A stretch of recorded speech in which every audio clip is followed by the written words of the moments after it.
नमस्कार प्यारे विद्यार्थियों। मैं तेजकरण चौहान, सह आचार्य इतिहास, मांगीलाल पागड़ी राजकीय महाविद्यालय नोखा। आज के इस व्याख्यान में हम कक्षा बीए पार्ट फर्स्ट के पेपर सेकंड आधुनिक विश्व का इतिहास के अंतर्गत मैटरनिख व्यवस्था के बारे में पढ़ेंगे। जैसा कि आप सब जानते हैं, मैटरनिख आधुनिक विश्व के कूटनीतिज्ञों में से एक महान व्यक्तित्व का नाम है। मैटरनिख ऑस्ट्रिया का चांसलर था, जो घोर प्रतिक्रियावादी व्यक्ति था। वह लोकतंत्र, प्रजातंत्र और राष्ट्रीय विचारों का विरोधी था, और वह यैन कैन प्रकरण यूरोप में पुरातन व्यवस्था को स्थापित करने के लिए कृत संकल्प था। मैटरनिख प्राचीन परंपराओं का वाहक था, इसीलिए वह 1789 की फ्रांसीसी क्रांतिकारी भावनाओं का कट्टर विरोधी भी था। फ्रांसीसी क्रांति के फलस्वरूप उत्पन्न राष्ट्रीयता और उदारवाद दोनों सिद्धांतों को वह संक्रामक रोग मानता था। उसकी यह दृढ़ मान्यता थी कि यदि इन विचारों को विकसित होने का अवसर दिया गया तो यह संपूर्ण यूरोप में एक महामारी के रूप में फैल जाएगा, जो शीघ्र ही संपूर्ण यूरोप को नष्ट कर देगा। उसे प्रजातंत्र के विचार एक ज्वालामुखी की अग्नि की भांति दिखाई देते थे, जिसका दमन करना आवश्यक था। अतः यूरोप में शांति बनाए रखने और ऑस्ट्रिया के साम्राज्य को सुरक्षित रखने के लिए उसने प्रतिक्रियावादी अर्थात अपरिवर्तनशील नीतियों को अपनाया।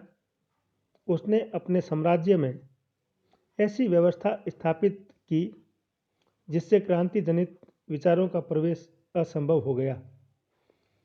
उसने स्पष्ट रूप से कहा कि हमारा निश्चित मत है कि यदि शासन को किसी प्रकार की मांग स्वीकार करनी पड़े तो वह राज्य के अस्तित्व के लिए घातक सिद्ध होगी। इसलिए वह ऑस्ट्रिया और यूरोप में यथास्थिति बनाए रखना चाहता था। ऑस्ट्रिया का सम्राट भी उसके विचारों से सहमत था कि शासन करो, परंतु कोई परिवर्तन मत करो। वह ऑस्ट्रिया में ऐसी स्थिति उत्पन्न होने नहीं देना चाहता था जिससे साम्राज्य में नए विचारों का प्रादुर्भाव हो और यथास्थिति में परिवर्तन करने की मांग उत्पन्न हो। इसीलिए उसने सदैव निरंकुश राजतंत्र को सुदृढ़ बनाने का प्रयत्न किया और हर प्रकार के परिवर्तन और सुधारों का उसने विरोध किया। उसकी निश्चित मान्यता थी कि आंतरिक और अंतर्राष्ट्रीय विषयों को एक दूसरे से अलग नहीं किया जा सकता है। किसी एक राज्य में जो कुछ घटित होता है वह दूसरे राज्य के लिए कुछ न कुछ महत्व अवश्य रखता है। इसीलिए दूसरे राज्य को यह अधिकार है कि वह अपने हितों की रक्षा के लिए उस राज्य में हस्तक्षेप करे। इसी सिद्धांत के आधार पर उसने यूरोप की संयुक्त व्यवस्था की स्थापना की और पवित्र मैत्री का समर्थन किया, जिसके माध्यम से उसने यूरोप के विभिन्न भागों में क्रांति का दमन करने की चेष्टा की। मैटरनिख इस बात से भली भांति परिचित था कि संपूर्ण यूरोप क्रांतिकारियों और प्रतिक्रियावादियों में विभक्त है और क्रांति की अशांत प्रवृत्तियों के विरुद्ध शक्तिशाली और प्रतिक्रियावादी ऑस्ट्रियन साम्राज्य एक बांध के रूप में है। मैटरनिख ने अपने संपूर्ण काल में प्रतिक्रियावाद को समस्त यूरोप में प्रभावशाली बनने का मौका दिया। उसने ऑस्ट्रिया की प्रतिक्रियावादी व्यवस्था की शिक्षा को समस्त यूरोप में फैलाया। मेटरनिख ने अपने आसपास के राज्यों में इसे स्थापित करने का प्रयत्न किया, जिसमें उसे आंशिक सफलता भी मिली। जर्मनी में यह कार्य उसने वहाँ की संसद और विभिन्न राज्यों की सरकारों द्वारा पूर्ण किया, और इटली में अप्रत्यक्ष हस्तक्षेप और संधियों के द्वारा इस कार्य को अंजाम दिया। इटली के शासकों को यह शर्त स्वीकार करने के लिए बाध्य किया कि वे अपने राज्य में ऑस्ट्रिया विरोधी नीति नहीं अपनाएंगे। इस प्रकार क्रांति की प्रवृत्तियों को रोकने के लिए, यूरोप में यथास्थिति बनाए रखने के लिए उसने जिस मार्ग का अनुसरण किया उसे मेटरनिख प्रणाली या मेटरनिख व्यवस्था कहा जाता है। अपनी नीति को सफल बनाने के लिए उसने शक्ति का नहीं बल्कि कूटनीति का सहारा लिया। उसने नेपोलियन के अस्त्र शस्त्रों के युग में कूटनीति और मैत्री के द्वारा अपनी स्थिति को सुदृढ़ किया। जिस प्रकार नेपोलियन ने संपूर्ण यूरोप में 15 वर्षों तक अपनी धाक जमाए रखी, उसी प्रकार मेटरनिख ने लगभग 40 वर्षों तक यूरोपीय राजनीतिक मंच पर मोहक अभिनय किया। मेटरनिख अत्यंत अहंकारी व्यक्ति था। उसकी मान्यता थी कि संपूर्ण संसार का भार उसके कंधों पर है और उसका जन्म यूरोप के जर्जर साम्राज्य का उद्धार करने के लिए हुआ है। वह प्राय बड़े अहंकार युक्त शब्दों में कहा करता था, मेरी स्थिति में एक विलक्षण बात है कि जहाँ भी मैं होता हूँ, सभी की आशाएं और आंखें मेरी तरफ लगी रहती है। क्या कारण है कि केवल मैं ही कार्य करता हूँ जबकि अन्य लोग कुछ भी नहीं करते? केवल मैं ही लिखता हूँ, अन्य लोग इसके योग्य नहीं हैं। मेटरनिख की यह दृढ़ मान्यता थी कि उसकी मृत्यु के पश्चात उसके रिक्त स्थान की पूर्ति कभी नहीं की जा सकेगी। इस प्रकार मेटरनिख ने अपने राज्य में अपनी नीतियों के आधार पर अपनी व्यवस्थाएं स्थापित की। मेटरनिख की अनुदार नीति अंत में ऑस्ट्रिया के लिए हानिकारक सिद्ध हुई, जिसके फलस्वरूप ऑस्ट्रिया नवीन विचारों से अछूता रह गया। उसकी नीतियों से शांति अवश्य स्थापित हुई, किंतु प्रशासनिक व्यवस्था अस्त व्यस्त हो गई और आर्थिक प्रगति प्राय ठप हो गई। किसानों की स्थिति दिन ब दिन खराब होती गई। दूषित कर प्रणाली से जनता में असंतोष बढ़ता गया। परिणाम स्वरूप ऑस्ट्रिया सामाजिक, सांस्कृतिक, आर्थिक और व्यापारिक क्षेत्र में यूरोप के अन्य देशों में काफ़ी पीछे रह गया। मेटरनिख की इस नीति का मूल उद्देश्य राष्ट्रीयता और उदारवाद के विचारों का साम्राज्य में प्रविष्ट न होने देना था। वह कठोर प्रतिबंधों और गुप्तचरों के बावजूद नवीन विचारों की पुस्तकें, पत्रिकाएं और विचारों को रोकने में असफल रहा। इन सभी कठिनाइयों और अपनी नीतियों के परिणामों को देखकर भी मेटरनिख अपनी नीति के आधारभूत सिद्धांतों में परिवर्तन नहीं कर सका, जिससे यूरोपीय रंगमंच से मेटरनिख के युग का पटाक्षेप हुआ। इसी प्रकार मेटरनिख की विदेश नीति भी कुछ हद तक विघटन को रोकने में सफल रही, लेकिन अंत में वह भी असफल सिद्ध हुई।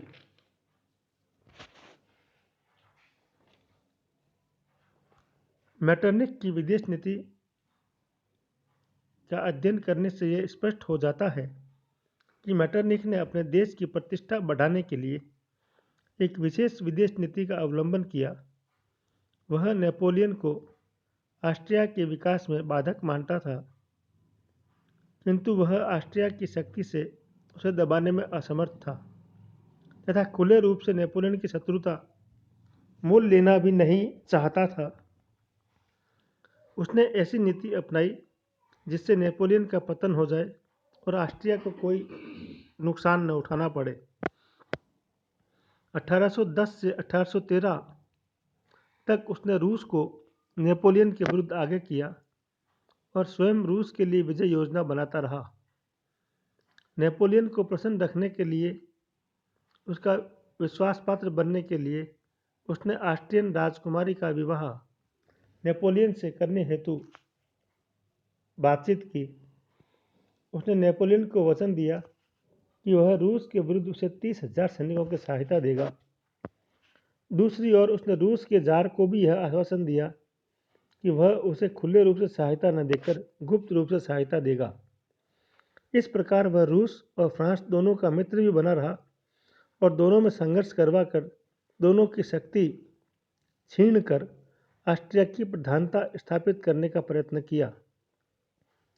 जब मित्र राष्ट्रों की शक्ति नेपोलियन की शक्ति के समक्ष भारी दिखाई देने लगी तो तुरंत ही उसने अपनी सेनाओं को लिप्जिग के युद्ध में मित्र राष्ट्रों की ओर से युद्ध करने हेतु भेज दिया और नेपोलियन को परास्त करने का श्रेय प्राप्त कर लिया।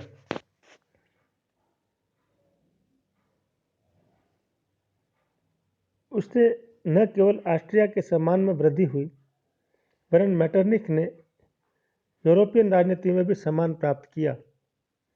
नेपोलियन के पतन के पश्चात यूरोप का पुनर्निर्माण करते हुए वियना में अंतर्राष्ट्रीय सम्मेलन आयोजित करना और उसकी अध्यक्षता करना उसकी कुशल कूटनीति का परिणाम था। वियना सम्मेलन में बड़े बड़े राष्ट्रों के शासक और राजनीतिज्ञ उसके इशारों पर नाचने लगे और प्रत्येक महत्वपूर्ण निर्णय के लिए मेटरनिख की तरफ देखने लगे।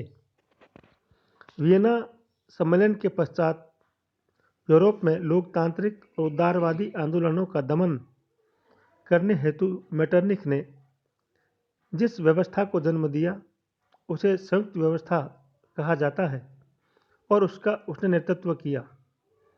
उसने अपनी विदेश नीति में सदैव राजसत्तात्मक शासन व्यवस्था को स्थायी रखने के लिए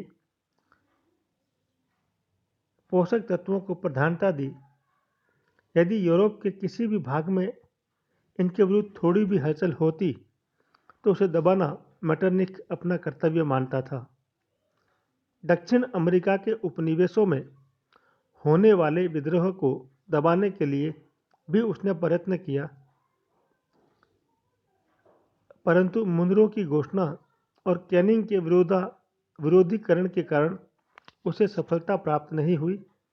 किसी भी उदारवादी जन आंदोलन को वह यूरोपियन शांति भंग करने वाली घटना मानता था।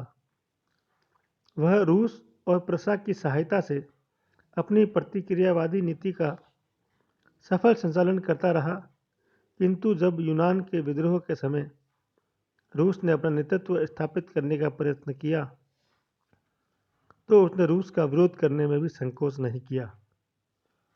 भला मेटरनिख के रहते यूरोपियन राजनीति का नेतृत्व दूसरा कैसे ग्रहण कर सकता था? वस्तुतः मेटरनिख अपने ही ढंग का एक विलक्षण कूटनीतिज्ञ था। मेटरनिख ने जिस प्रतिक्रियावादी नीति का सहारा लिया वह 1848 ईस्वी तक सतत रूप में चलती रही और मेटरनिख का प्रभाव उत्तरोत्तर बढ़ता गया। निष्क्रियता और स्थिरता ऑस्ट्रिया के जीवन की विशेषता बनी रही।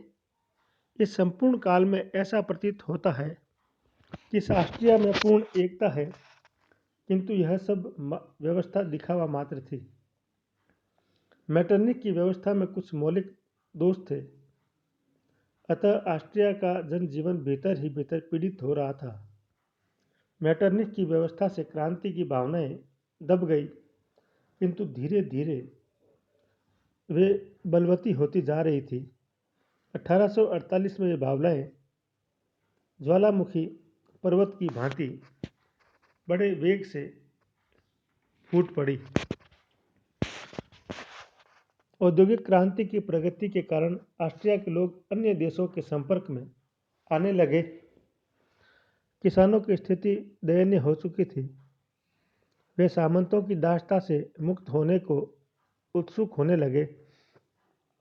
वियना कांग्रेस के बाद यूरोपीय देशों की भांति ऑस्ट्रिया में भी उदारवादी दल जोर पकड़ने लगा और 1848 तक यह प्रबल रूप से सामने आया। 1848 में ही विश्वविद्यालय के 2 प्राध्यापकों ने सम्राट के सामने सुधार हेतु मांग पत्र पेश किया। दूसरे ही दिन जनता के एक शिष्टमंडल ने वैधानिक सुधार की मांग प्रस्तुत की। उसी दिन वियना में मजदूरों और विद्यार्थियों का जुलूस निकला और उसने सम्राट और मेटरनिख के भवन को घेर लिया और मेटरनिख का नाश हो, मेटरनिख की व्यवस्था का नाश हो के नारे लगाने शुरू कर दिए। पुलिस ने इस भीड़ पर गोली चला दी, जिसमें कुछ लोग मारे गए। इससे जुलूस में उत्तेजना बढ़ गई और जुलूस ने मेटरनिख के त्यागपत्र की मांग की। मेटरनिख समझ गया कि उसकी सत्ता का अंत निकट है। जैसा कि वह स्वयं कहता था कि साध्य और असाध्य रोग में अंतर है और यह रोग प्राणघातक है। स्थिति की गंभीरता को पहचानते हुए मेटरनिख ने अपने पद से त्यागपत्र दे दिया और वेश बदलकर इंग्लैंड भाग गया। मेटरनिख का पतन यूरोप के इतिहास की एक युगांतकारी घटना है। जैसा कि एलिसन फिलिप्स अपनी पुस्तक मॉडर्न यूरोप में लिखते हैं, जिस प्रकार 1759 में बास्टिल का पतन एक नए युग के प्रतीक के रूप में सामने आया, उसी प्रकार 1848 में मेटरनिख का पतन स्वतंत्रता के विरुद्ध प्रतिक्रियावादियों की सम्मिलित शक्ति के पतन का साक्षी बना। वस्तुतः मेटरनिख के पतन के साथ ही मेटरनिख युग की समाप्ति हो गई और यूरोपीय इतिहास में एक नए युग का सूत्रपात हुआ। मेटरनिख के पतन के कुछ कारण थे जो इस प्रकार है। मेटरनिख पूर्णतः प्रतिक्रियावादी व्यक्ति था। क्रांतिकारी विचारों का कट्टर विरोधी था। क्रांति जनित और उदारवाद के सिद्धांत इतने व्यापक हो गए कि ऑस्ट्रिया के देशभक्तों के लिए मेटरनिख का निरंकुश और प्रतिक्रियावादी शासन असह्य हो गया। इसी प्रकार ऑस्ट्रिया के मजदूरों, किसानों, अध्यापकों, व्यापारियों के हृदय में प्रतिक्रिया के विरुद्ध उदारवाद का प्राबल्य हो गया कि मेटरनिख की दमन नीति के कारण उनमें अधिक तीव्रता पैदा हो गई। अंत में मेटरनिख के अनुदार शासन और जनता के उदार विचारों में संघर्ष में उदारवाद के समक्ष मेटरनिख को घुटने टेकने पड़े। मेटरनिख की दमनकारी नीतियों ने न केवल ऑस्ट्रिया में बल्कि संपूर्ण यूरोप में आतंक फैला दिया। फलतः प्रत्येक राज्य की जनता उसकी विरोधी हो गई थी। दीर्घकाल के शासन में उससे जो सहयोग मिला वह भय के कारण मिला था, न कि जनता की स्वेच्छा या प्रेम से। भय युक्त शासन की नींव खोखली होती है और भय मुक्त होने के लिए जन आंदोलन का वेग प्रबल होता है, जिसके सामने मेटरनिख भी नहीं टिक सका। निरंकुश शासन के विरुद्ध ऑस्ट्रिया के अधीनस्थ भागों में समाजवाद, उदारवाद और राष्ट्रवाद की आवाजें उठने लगी थी और अकेले मेटरनिख को इन आंदोलनों का सामना करना पड़ा था। मेटरनिख पुरातन व्यवस्था का प्रबल पोषक था, जिसकी समय के प्रवाह के साथ मान्यताएं समाप्त हो चुकी थी। ऑस्ट्रियन साम्राज्य की जनता की आवश्यकताओं पर मेटरनिख चलने को तैयार नहीं था। जनता की इस प्रबल मांग के कारण उसे अपने पद से हाथ धोना पड़ा। इसी प्रकार मेटरनिख ने शिक्षा के क्षेत्र में और समाचार पत्रों पर कठोर प्रतिबंध लगाए, जिसके परिणाम स्वरूप शिक्षित और बौद्धिक वर्ग उसका शत्रु हो गया और 1848 की क्रांति में वियना विश्वविद्यालय क्रांति का प्रमुख केंद्र बना। इसी प्रकार इंग्लैंड की औद्योगिक क्रांति ने यूरोप के सामाजिक, आर्थिक और राजनीतिक जीवन में महान परिवर्तन उत्पन्न किया, जिससे पुरातन व्यवस्था अव्यवहारिक प्रतीत होने लगी। परंतु फिर भी मेटरनिख प्राचीन ढांचे को सुदृढ़ करने में लगा रहा, जो उसकी अदूरदर्शिता थी। मेटरनिख ने यूरोप के अन्य राज्यों के संबंध में जो नीति अपनाई, उससे भी उसकी प्रतिष्ठा को धक्का लगा। यूरोपीय राज्यों के आंतरिक मामलों में हस्तक्षेप कर उसने अपने आप को दमनकारी नीति का प्रबल पोषक सिद्ध किया, जिससे सभी राष्ट्रों में उसके प्रति सम्मान समाप्त हो गया। जब उसके घर में ही विद्रोह की आग भड़क उठी, तो किसी भी यूरोपियन देश ने उसके प्रति सहानुभूति प्रदर्शित नहीं की। इसी प्रकार प्रोफेसर हेजन ने इंग्लैंड की विदेश नीति को भी मेटरनिख के पतन का एक कारण माना। इंग्लैंड के राजनीतिज्ञ कैसलरे ने मेटरनिख की नीति का विरोध किया। संयुक्त व्यवस्था में इन राजनीतिज्ञों के कदम कदम पर विरोध किया। अंत में इंग्लैंड की व्यवस्था से वह अलग हो गया। इंग्लैंड इस व्यवस्था से अलग हो गया। इससे मेटरनिख की विचारधारा का प्रभाव स्नेह स्नेह घटता चला गया और उदारवादी विचारधारा बलवती होती गई।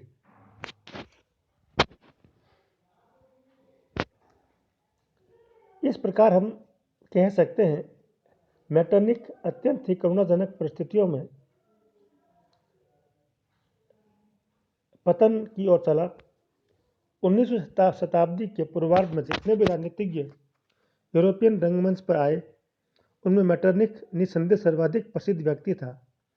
वियना कांग्रेस की समाप्ति पर जो एक नया युग मेटरनिख युग के नाम से जाना जाता है, आरंभ हुआ और उसके पतन के साथ ही यह समाप्त भी हो गया। उसने अपना आकर्षक व्यक्तित्व, व्यवहार कुशलता, राजनीतिक अनुभव, कुशल कूटनीति और दृढ़ निश्चय के कारण यूरोप में एक शीर्ष स्थान प्राप्त किया। उसे अपनी शक्ति पर पूर्ण विश्वास था और वह गर्वपूर्ण शब्दों में कहा करता था कि मेरा जन्म यूरोपियन समाज के पतन उन्मुख ढांचे को सहारा देने के लिए हुआ है। वह ऐसा समझता था मानो सारा विश्व उसी के कंधों पर टिका हुआ है। यूरोप का सबसे प्रभावशाली राजनीतिज्ञ होते हुए भी उसमें कई दोष विद्यमान थे। गोया कि वह समय की गति को पहचानने में असमर्थ रहा। उसे समझ लेना चाहिए था कि 1815 का यूरोप 1789 का यूरोप नहीं है। वह फ्रांसीसी क्रांति से उत्पन्न नवीन प्रवृत्तियों को एक संक्रामक रोग मानकर नष्ट करने में लगा रहा। स्वतंत्रता और समानता को वह क्रांतिकारियों का अनर्गल प्रलाप मानता रहा। वह कहता था कि लोकतंत्र दिन के प्रकाश को रात्रि के घोर अंधकार में बदल सकता है। उसकी दृष्टि में शांति को सबसे अधिक खतरा नवीन क्रांतिकारी विचारों से ही था। इसीलिए वह सदैव इनको कुचलने में लगा रहा। एक कुशल कूटनीतिज्ञ में तात्कालिक परिस्थितियों को समझने और अपने अनुकूल बनाने का एक विशेष गुण होता है, किंतु मेटरनिख में इसका सर्वथा अभाव था। वह प्रगतिशील विश्व के लिए सही आकलन नहीं कर पाया। उसकी अप्रगतिशील नीति इसके सर्वथा अनुपयुक्त थी। अपने चारों ओर की विषम परिस्थितियों के बारे में वह स्वयं कहता था कि मैं इस संसार में या तो बहुत जल्दी आ गया या बहुत देर से आया हूँ। यदि मैं पहले आया होता तो अपने युग का आनंद लेता, यदि देर से आया होता तो उसके निर्माण में सहायक होता। किंतु आज जो मुझे अपना जीवन क्षीण संस्थाओं को संभालने में लगाना पड़ रहा है, वह घोर प्रतिक्रियावादी था। राष्ट्रीयता और उदारवाद के किसी भी मूल्य पर समझौता करने को वह तैयार नहीं था। इसीलिए वह निरंकुश राजतंत्र का समर्थक बना रहा। वस्तुतः पुरातन व्यवस्था के साथ उसका मोह ही उससे लिए डूबा। उसकी प्रतिक्रियावादी नीति न तो ऑस्ट्रिया के लिए और न ही यूरोप के लिए लाभप्रद रही। अपनी प्रतिक्रियावादी नीति से वह निरंकुश राजतंत्र की रक्षा अवश्य कुछ समय तक कर सका, किंतु पुरातन व्यवस्था के समर्थक सभ्यता के किसी भी क्षेत्र में प्रगति नहीं कर सके। वे केवल नवीन विचारधाराओं का दमन करने में ही लगे रहे और इसके लिए उसने अनेक षड्यंत्रों का सहारा लिया जो उसकी कूटनीति का मुख्य अंग था। मेटरनिख ने भूल से षड्यंत्र को राजनीति समझ लिया है, जिसके बारे में नेपोलियन कहता था, यदि हम जर्मनी और इटली के प्रति मेटरनिख की नीति का आकलन करें तो नेपोलियन का यह कथन बड़ा ही तथ्यपूर्ण प्रतीत होता है। जार अलेक्जेंडर प्रथम ने उसे झूठा राजनीतिज्ञ कहा। टेलेरा ने उसे सत्य और सम्मान की उपेक्षा करके प्रत्येक क्षण अपने उद्देश्य और कार्यविधि को बदलने वाला एक अवसरवादी व्यक्तित्व कहा। मेटरनिख की उपयुक्त आलोचनाएं यद्यपि तथ्यपूर्ण हैं, किंतु हमें इस तथ्य को भी स्वीकार करना होगा कि ऑस्ट्रिया के चांसलर के रूप में उसे ऐसी नीति अपनाना आवश्यक था जो ऑस्ट्रिया के हित में हो। ऑस्ट्रिया ऐसे बेमेल राज्यों का साम्राज्य था जिसे बनाए रखना मेटरनिख जैसे व्यक्ति के लिए ही संभव था। उसने उसको बचाए रखने के लिए राष्ट्रीयता के विचारों को अपने साम्राज्य में पनपने नहीं दिया। इसीलिए उसने यही प्रयत्न किया कि यूरोप में भी यथास्थिति बनाई रखी जाए तथा समान विचारधारा वाले शासकों का एक अंतर्राष्ट्रीय संघ बनाकर इसकी रक्षा की जाए। मेटरनिख का सबसे महत्वपूर्ण कार्य यह था कि उसने नेपोलियन के युद्धों के कारण रक्त रंजित यूरोप में दीर्घकाल तक शांति बनाए रखी। यद्यपि यह शांति अंत में उसके लिए अत्यंत महंगी सिद्ध हुई। निर्विवाद रूप से कहा जा सकता है, मेटरनिख अपने समय का महान कूटनीतिज्ञ था।